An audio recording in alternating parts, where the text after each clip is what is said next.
Halo teman-teman, kembali lagi bersama saya di tutorial kali ini. Saya akan memberikan sebuah tutorial, yaitu bagaimana cara melakukan visualisasi data maps pada aplikasi Tableau. Nah, mungkin sebelum saya menjelaskan lebih detail lagi, di sini saya akan memperkenalkan nama saya dulu. Perkenalkan, nama lengkap saya Yusile Echen dengan NIM 2022 020 10012, dan sekarang saya merupakan mahasiswa program studi Teknik Informatika Fakultas Sains dan Teknologi. Saya dari semester 6. Nah, di sini sebelum saya menjelaskan atau menggunakan aplikasi Tableau-nya, di sini saya akan menjelaskan pengertian dari aplikasi Tableau-nya. Mungkin dari teman-teman berpikir apa sih kegunaan dari aplikasi Tableau, dan juga kira-kira apa pengertian dari aplikasi Tableau-nya. Jadi di sini aplikasi Tableau itu sendiri merupakan salah satu software yang digunakan untuk menganalisis dan juga memvisualisasi data, dan juga berbagai informasi dalam bentuk grafik, terus diagram, dan juga dashboard interaktif. Nah, itu merupakan salah satu pengertian dari aplikasi Tableau itu sendiri. Nah, di sini saya sudah menyiapkan aplikasi Tableau-nya. Mungkin dari teman-teman kalau misalnya belum mendownload untuk softwarenya, kalian teman-teman bisa mendownload softwarenya teman-teman. Nah, di sini ada banyak sekali jenis file yang mungkin teman-teman gunakan, tapi itu tergantung dari file yang teman-teman pakai. Tapi di sini saya menggunakan Microsoft Excel, jadi kita klik saja Microsoft Excel-nya. Nah, di sini saya punya dua file ya. Saya punya dua file, tapi di sini saya hanya menggunakan satu file saja. Tapi kalau misalnya teman-teman pakai file yang dua-duanya juga bisa, itu tergantung dari teman-teman. Tapi di sini saya pakai yang satu file saja, yaitu file Netflix Details. Kita klik saja lalu open. Nah, tampilannya akan seperti ini. Nah, di sini di menu ini merupakan menu, yaitu bagaimana cara melakukan konektivitas datanya. Tapi dari file yang ada di sini, dari file yang sudah saya pakai tadi di Microsoft Excel-nya itu, di sini saya hanya membutuhkan dua file saja. Itu tergantung keperluan teman-teman. Kalau memang teman-teman perlu file yang kelimanya ini, teman-teman bisa pakai yang file kelimanya, tapi saya hanya pakai dua file. Lalu untuk langkah selanjutnya yaitu kita dropkan saja data ini ke dalam Netflix Details. Nah, ini file yang tadi itu, nama file yang tadi yang saya pakai pas di Microsoft Excel-nya. Nah, ini nama file yang sudah saya drop. Nah, ketika teman-teman drop file yang dari sini, dari sheet-nya ini ke dalam sini, otomatis yang bagian bawahnya itu dia akan berubah sesuai dengan data yang teman-teman drop ke dalam sini. Nah, untuk selanjutnya yaitu Netflix Details. Kita sejajarkan seperti ini. Nah, otomatis file yang di bawahnya juga akan ikut berubah sesuai dengan drop dari teman-teman. Nah, untuk selanjutnya yaitu cara pembuatan Google Maps-nya ya. Klik seperti ini. Nah, dia akan berubah menjadi seperti ini.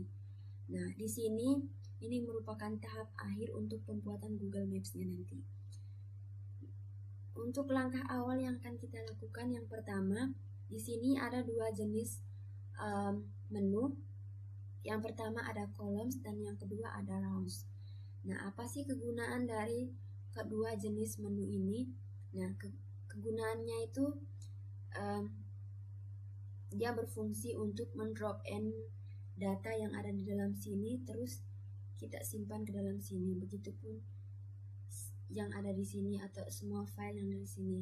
Tapi tidak semua file yang ada di sini kita drop semuanya, enggak. Itu sesuai dengan kebutuhan yang emang teman-teman perlukan saja. Tapi di sini saya hanya menggunakan 2 jenis file. Untuk file yang saya gunakan yang pertama yaitu data longated, itu saya simpan ke dalam columns-nya. Nah, untuk perubahannya akan seperti ini. Nah, yang kedua ada latitude, saya taruh ke dalam rows. Nah, dia akan berubah menjadi seperti ini, teman-teman. Nah, mungkin teman-teman berpikir, apa sih fungsi dari longitude dan juga latitude-nya itu sendiri? Jadi, longitude itu dia merupakan garis lintang. Itu untuk longitude-nya. Jadi, dia adalah garis-garis imajir yang membentang secara horizontal mengelilingi bumi. Terus dia bisa sejajar dengan khatulistiwa atau ekuator.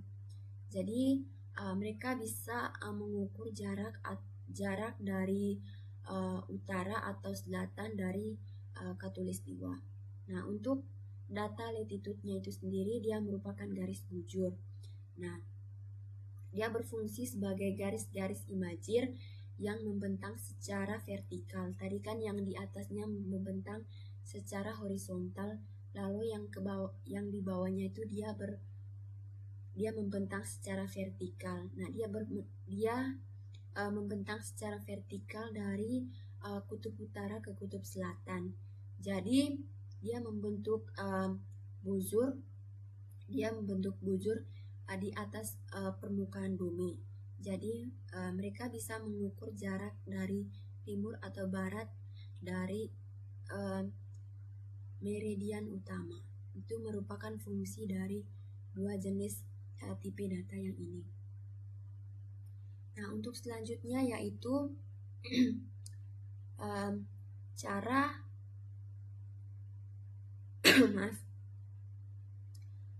Untuk selanjutnya itu saya membuat sebuah maps ini menjadi berwarna, atau saya akan memberikan nama-nama negara dari maps yang ada di sini. Nah, caranya sangat mudah sekali. Yang pertama, teman-teman bisa klikkan data yang di country ini ke dalam label. Nah, otomatis dia akan berubah menjadi seperti ini. Jadi fungsi dari yang saya buat tadi itu dia itu berfungsi untuk menunjukkan kepadatan penduduk atau jumlah konten per negeri. Terus yang kedua, saya akan mendrop and drop data country ini ke dalam kolom. Jadi dia berfungsi untuk memberikan warna pada setiap negara yang ada di sini. Itu fungsi untuk data country ini ke dalam color. Nah, mungkin di sini saya akan menjelaskan juga secara detail tentang kegunaan, manfaat, terus tujuan dari visualisasi data yang saya pakai. Nah, untuk pengertian data peta visualisasinya itu yang merupakan proses pengajian data atau informasi dalam bentuk gambar peta, sehingga informasi tersebut dapat dengan mudah dilihat, terus dipahami, dan juga dianalisis baik secara geografis maupun spasial. Itu merupakan pengertian dari data atau visualisasi petanya. Nah, untuk manfaat dari visualisasi petanya di sini, yang pertama mempermudah pemahaman lokasi. Nah, kalau emang misalnya teman-teman mau pergi atau mau jalan-jalan tuh, pasti yang teman-teman butuhkan yaitu maps. Nah, maps itu berfungsi untuk memberikan jalan atau arahan serta petunjuk di mana lokasi teman-teman akan berkunjung atau lokasi teman-teman akan sampai ke tempat atau titik tujuan yang teman-teman kunjungi. Terus yang kedua yaitu meningkatkan komunitas data. Jadi mungkin di sini orang-orang akan lebih mudah untuk memahami informasi atau kompleks dalam bentuk peta. Nah, yang berikut yaitu membantu dalam pengembalian keputusan. Jadi contohnya yaitu kalau misalnya teman-teman menentukan lokasi atau pembangunan berdasarkan kondisi wilayah. Terus yang berikut yaitu identifikasi pola dan juga tren. Jadi dia berfungsi seperti sebaran penyakit, itu contoh-contoh konkretnya. Terus bencana atau kepadatan penduduk. Terus yang berikut yaitu pendukung analisis wilayah. Jadi misalnya untuk perencanaan tata ruangan, terus transportasi, pertanian, atau mitigasi bencana. Itu merupakan manfaat dari visualisasi data. Terus untuk selanjutnya yaitu kegunaan visualisasi peta data. Terus di sini ada beberapa jenis kegunaan visualisasi peta. Yang pertama itu untuk tenaga pendidik, yaitu dia berfungsi untuk mengajar letak geografi dari suatu daerah atau kondisi wilayah. Terus kalau untuk kegunaan bagi pemerintahnya itu dia berfungsi sebagai menganalisis lokasi pasar, terus pelanggan, dan juga jadi untuk pemerintahnya itu dia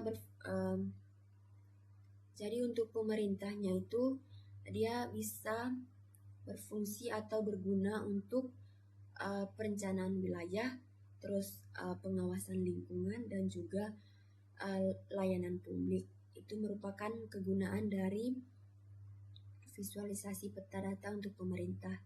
Nah, untuk bisnisnya itu yang pertama, jadi untuk bisnisnya itu dia berfungsi untuk menganalisis lokasi pasar, terus pelanggan, dan juga jaringan distribusi. Terus untuk kesehatannya itu dia berguna untuk melacak penyebaran penyakit. Contohnya itu kayak kemarin pas adanya COVID-19. Jadi kita bisa tahu untuk penyebaran COVID-19 di Indonesia itu dia bisa sampai ke daerah mana atau provinsi mana. Terus untuk kebencanaan, dia berfungsi untuk memetakan daerah rawan bencana atau jalur evakuasi. Nah, itu merupakan kegunaan dari aplikasi Tableau. Nah, untuk selanjutnya yaitu tujuan dari visualisasi data peta. Nah, dia bisa menyampaikan informasi geografis secara visual dan juga efisien. Terus membantu pemahaman hubungan spasial atau antar wilayah. Terus dia bisa mendukung perencanaan, terus pengambilan keputusan, dan juga kebijakan berbasis lokasi. Terus penyediaan alat analisis spasial bagi pengguna teknis dan juga non-teknis. Nah, itu merupakan pengertian, manfaat, serta tujuan dari aplikasi yang saya gunakan. Mungkin itu saja materi yang akan saya sampaikan pada video kali ini. Mungkin apabila ada materi atau penyampaian saya yang kurang berkenan atau tidak sesuai dengan harapan yang teman-teman pikir, saya mohon maaf yang sebesar-besarnya. Terima kasih.